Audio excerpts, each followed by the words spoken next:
Hello, this is Jim Schaefer, executive producer and host of Rip Rap, the academic book television program. My guest today, again, is Randal Baier. Today we'll be discussing books that Rip Rap has received for review. Welcome to Rip Rap, Randy. Thanks. Great to be here again. One of the first things I want to talk about is about digital archives. I ran across this book, go back to our major thing about digital files, by Anthony Seeger and Subha Chowdhury, Archives for the Future, Global Perspectives on Audiovisual Archives in the 21st Century. And there's a whole nother dimension that we haven't mentioned, and that is people who have been, I could say, victimized by the colonizers. In other words, you could have all this information posted, and it could be wrong, or be heavily biased, or inadequate. It just doesn't, there's a lot of silence on the important, from the important voices in the same thing. Right. But one of the things about digital media is you have this preponderance, this huge amount of information, and we need to listen to the other voices, you know, and that's, unless it's a consciously developed objective, people are not going to be doing that, and Very they really true. do need to. We need to remember what else might be missing, what might have been biased, and this book is great because it emerged from a conference on ethnomusicology in India, and most of the people attending were from countries who had been victimized by colonizers, and so it was fascinating to me to see the struggle to try to offset that preponderance of information, like audiovisual archives in Ghana. I know one of your interests, the music archives and their influence on the musical culture of Cuba. These are not mainstream countries, but they certainly have a valuable thing, contribution to make. Right. Well, there are all kinds of ironies in this. If you look at the issue of political dominance and colonialization, returning music. I mean, this is big in terms of, there's been so much pre-Columbian art, for instance, taken to the major colonizer countries. Much of it has been returned, or at least there have been now agreements, recognition that this has been the case, and there's agreements to return stelae and things like that. If you look at the audio world, there's similar things with music. Some music was, in a sense, taken away through recording, and lost to the the native locality, but now has been returned in some ways. I know the Library of Congress has a program for returning music to Native American groups and whatnot. Some of the issues here are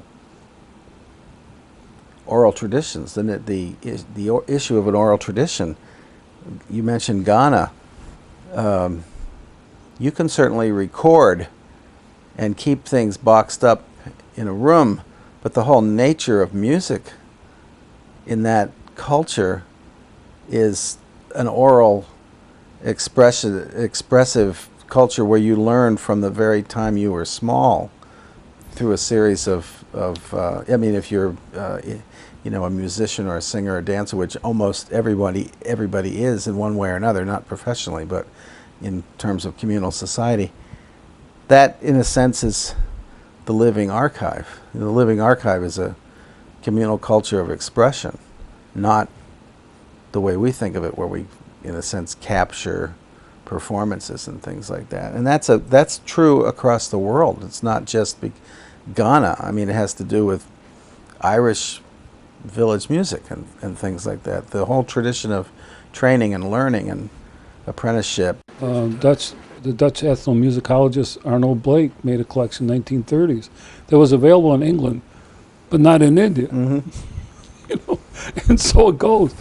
People have made this enormous effort, but so there's these gaps in the information. Yeah, it was at the I think it's Bake or Bake, I forget how he said his name. Anyway, it was at the Pitt Rivers Museum or something in England.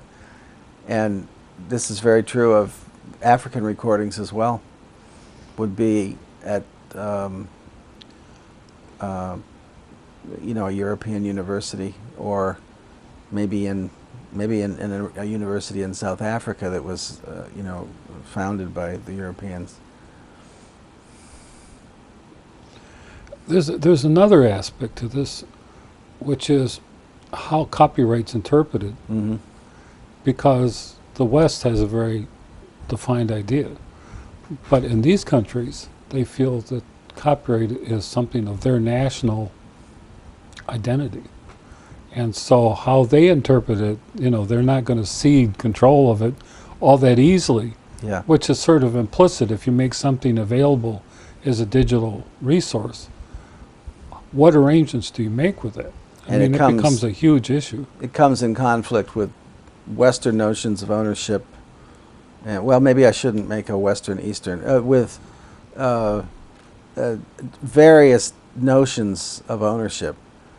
So actually there are some very interesting cases that have come up.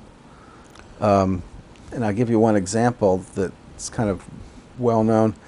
If you go back to the several Olympics, Coca-Cola did a advertisement, you know, for the Olympics.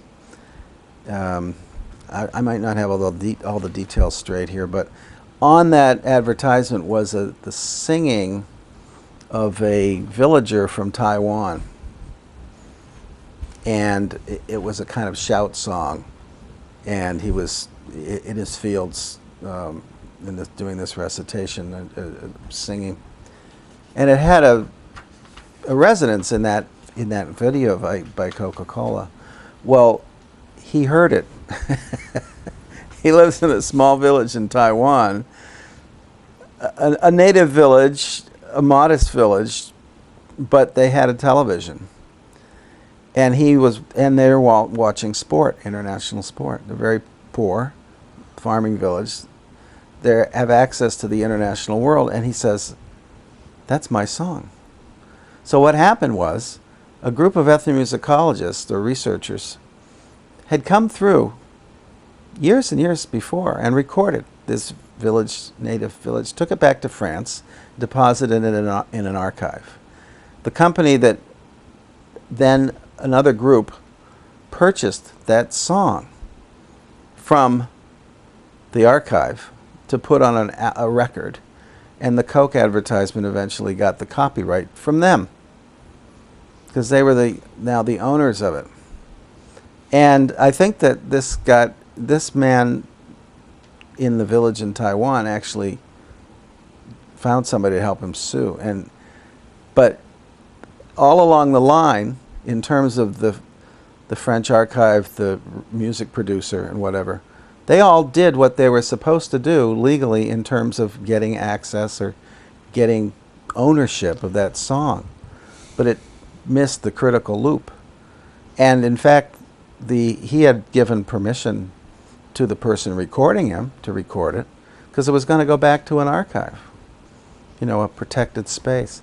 So it's really complicated, because you're now in a global market. I don't want to use the word marketplace. You know, a global realm where a marketplace is one facet and then, you know, open access to my culture is another facet. And you know, he was singing out of friendship to somebody who was interested in his, you know, in their cultural arts. So it has these overlays, this kind of tragedy of you know, mishap overlaid on it, Which is a huge issue, because that's how easily things can sort of transmigrate yeah. into other facets of the marketplace, of corporate life and convenience, and without respecting the integrity of the original artist. You know, that's a very sore point with me, with like these groups that can't sing their own music because they didn't patent the name Yeah. or the music. Yeah. Yeah, I mean, we You have all know? kinds of So, crazy regulations regarding trademarks, patents, copyrights. But that's discussed in this volume, the nature of the archival, and also some of the archival endeavors, but also some of the positive aspects of archives under local control. well, one within- of the nice things about having it digitized, it's not affected by humidity, Mhm. you know. And there are some archives around the world that people told me about where there were bugs and, you know, Oh, dampness. that and, eat tapes. Yeah. Yeah, right. The physical And stuff. so right. there's the physical conditions. Right. On the other hand, having it of that magnitude unleashes a whole lot of other Yeah. kinds of things, but it's But fascinating. you're right to point out the nature of ownership, because even having access to what we call the cloud now takes funding, takes money, takes annual subscriptions, and purchasing of storage and things of that nature. Those more the everyday concerns of ownership. This other book you brought in, with digital forensics and digital content in cultural heritage collections, is pretty fascinating. Mm-hmm. Because now you have to figure out what's going on here. With like we were talking about, the operating system and trustworthiness and authenticity, it's a huge issue. If you're brought something for your archives, do you accept it? And on what basis do you accept or reject it? Because you're thinking about, will this enhance or, Mhm. Is it have value Right. outside of that? Some archives have very strict collection parameters, and they do that because they're really focusing on one type of information. Others are, say, institutional archives, where members of the institution and institutional records sort of both, in other words, look at faculty members from any institution. They leave their papers and their work perhaps in those archives, but also the institution itself has a lot of records to keep, and so they overlay in those things. Here's another book on the state of recorded sound, and really this extends to cinema, because Yes. I ran across the book by Carolyn Frick about saving cinema, the politics of preservation. Yeah, yeah. This whole thing of some of the movies are in really bad shape. Well, because of the chemicals that were in they will, in some cases, have combusted Yeah. because of the chemicals on the acetate and the film itself. Well, they just created silver, whatever. I think they just redid The Wizard of Oz, trying to compensate. Nitrate. And they went back to the original files, Mm-hmm. which was in Technicolor, Mm-hmm.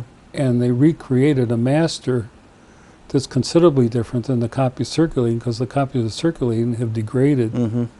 And I thought, wow, That's and remarkable. that's not that long ago. Well, have you ever seen some of these common software algorithms, say in Photoshop or others, that they'll sell, a package for archival photo work? You'll take a picture from when you were a kid, here you are, Kodachrome, slide, it's all pink now. But there's still some color value information in that receded negative, in that deteriorated negative. Even though it all looks pink, there's actually variations of pink. And the software will pick up on that and be able to analyze what it should be and bring it back. Digitally, of course. It's all a digital process. And, is it completely accurate? Well, it's looking a lot closer to what possibly it did when it was first taken, because the emulsion has deteriorated. But that brings on all kinds of, what's the living picture? What's the nature of the photograph? But that also brings on the requirements for digital archivists to keep maintaining the files that are there. Yeah. To maintain the authenticity. Yes, because exactly. if it starts corrupting, it was no longer what it was. What it was, yeah, exactly. And that was one of the things that fascinated me too, is that I think we talked about that, that once it's become corrupted, people look at that and think that it's the authentic moment, Mm-hmm. and it's not, you know. Yeah, you're starting to sound like Walter Benjamin now, and it's true. Well, like the color they talked about in Wizard of Oz is the color of her shoes. Yeah, yeah. You know, and What, in the what old, more critical colored the Yeah. ruby slippers, right? I mean, well, slippers, but they were starting to turn pink and not red. Yeah, yeah. And that's an important thing because it's a dominant color value throughout the whole film. Yes, yeah. That had become degraded, you know. But as a, you know, an archivist, those kind of things are important to maintain for the scholars doing the work. I think that's partly where the idea that we talked about, you know, a few moments ago about keeping the raw data, you know, in the digital native world, keeping the raw data in some original format, raw format, that as new formats come, you can perhaps come back to this. And converting is a regular thing now. You know, from what I read, the conversion of original recordings in digital format is ongoing. It has to be. But if it's in the raw maintained. format, isn't that a much bigger file size? Yes, enormous files, especially Yeah. for video. Enormous files. It's interesting for print. If you take a picture, say what is it? Did Kodak in the digital realm of Kodak? There's a format or a manipulable file. Many digital processes now, for instance, in streaming music, a computer who's sending the form out can tell what capacity the computer that's listening, so to speak, has, and it will adjust the file size based on, and the speed based on the power of the computer that it's going to. Well, I think the Kodak photo format basically gives you 5 different sizes. One for just viewing on a, you know, a small screen, and the final, the most high resolution sort of original pixels that basically would give us print quality as the gold standard, so to speak. So it gives you 5 different sizes for 5 different situations. And screen is one of those. You know, this type of screen, like you've got a digital TV screen here, or a computer screen, or a mini screen like a mobile device or something. And you get, you know, there are different screen resolutions now too. So the standard 4:3 is not the standard anymore. It's a 16:9 or a 9:16. So a different, based on, you know, movies and based on capacity and based on the digital transmission of data. So you have to have multiple formats capable. Well, we've started posting these programs on YouTube, Mm-hmm. and I've tried to use like an MPEG-4 or some lower form, and it just doesn't look right. Mm-hmm. And so I put it into a QuickTime movie and take Mhm. that whole movie and process it as the upload for YouTube, because that's what people see. Mm-hmm. It takes a long, long time. Yeah. But to me, it's a quality thing. Yeah. And, Yeah. you know, that's all part of the digital. Yeah, feed YouTube is files. interesting. It has some video that you do require a better playback device in order, especially with video, in order for it to play smoothly, because you can tell it has a high resolution, but the quality difference is there. Well, see, what you upload So- is what you have, and YouTube's player stuff is pretty high quality. You know, it can handle high def. So if you don't have the quality there, it's not going It's to look very right. good. Yeah. Yeah. Because that's what I noticed. It's really tricky kind of thing. But the interesting thing is, on the public side of it, it's amazing what that medium has done in terms of, you know, almost the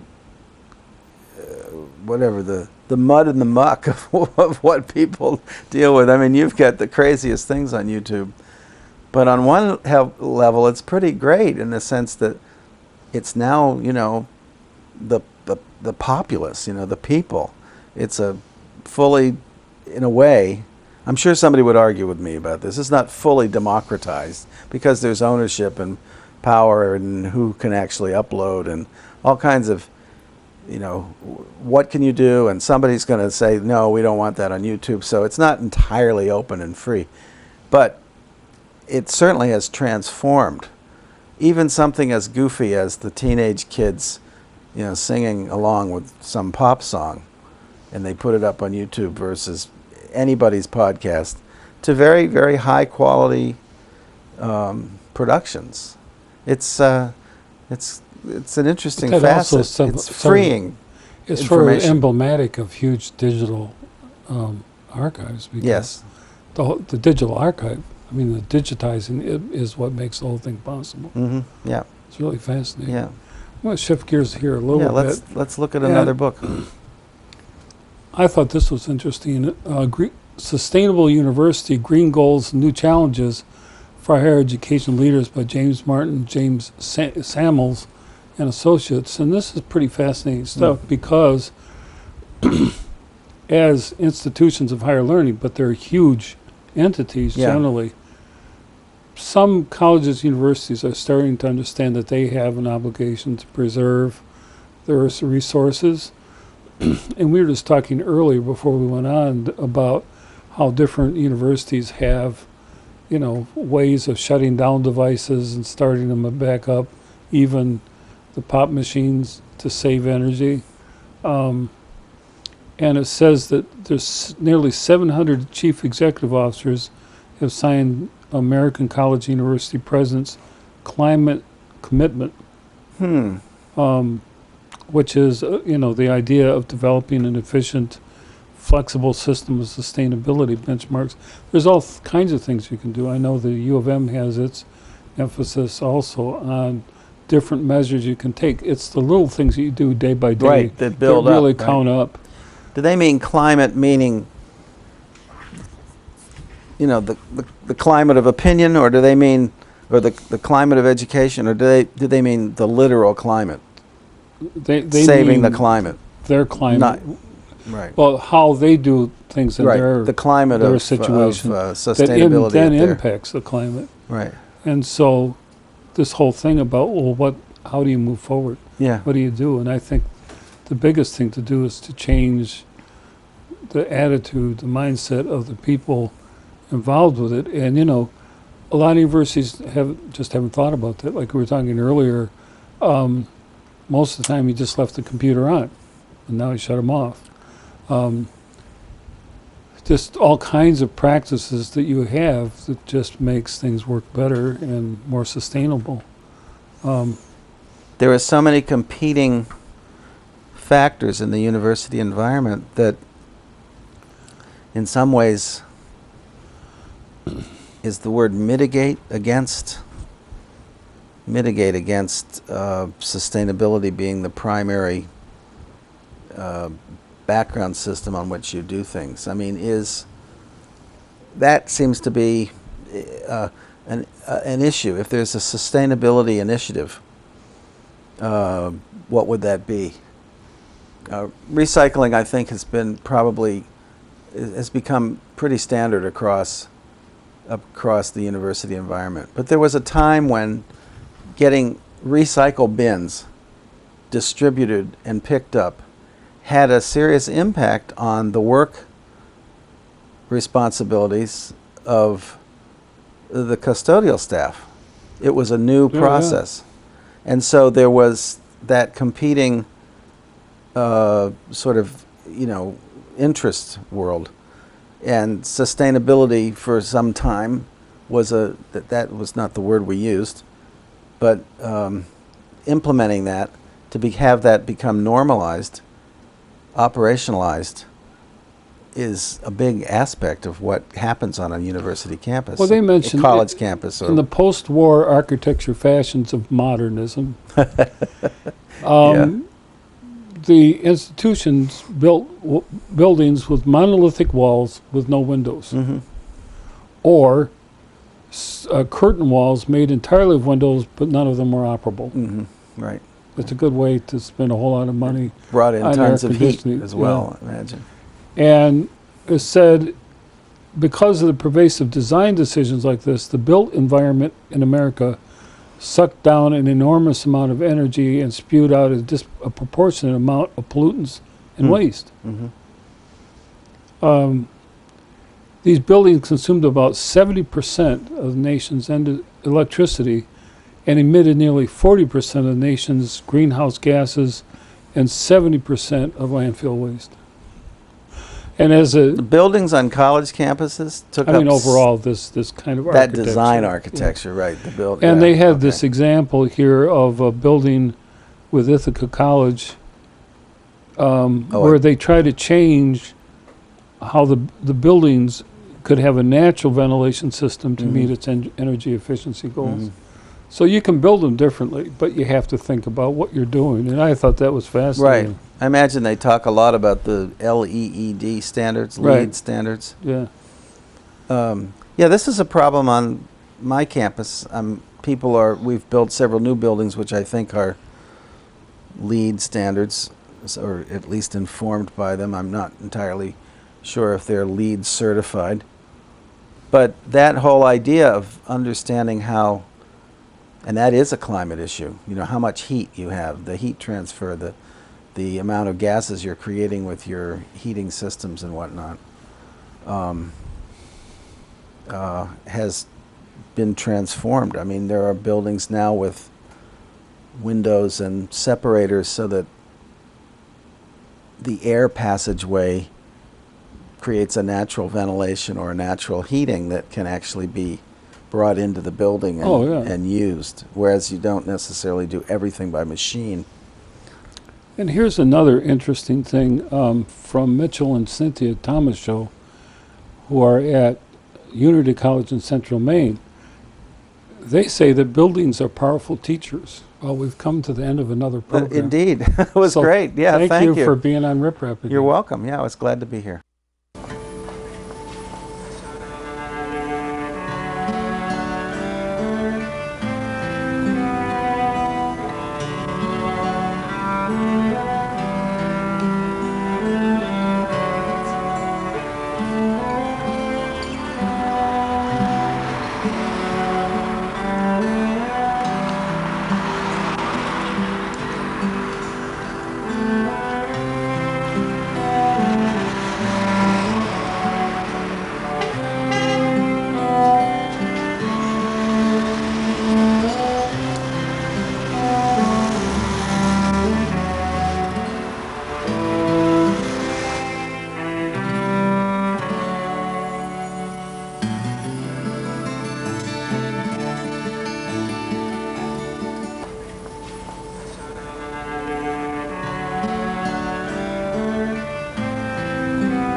Well, we've come to the end of another program. Indeed. It was great. Yeah, thank you for being on Rip Rap again. You're welcome. Yeah, I was glad to be here.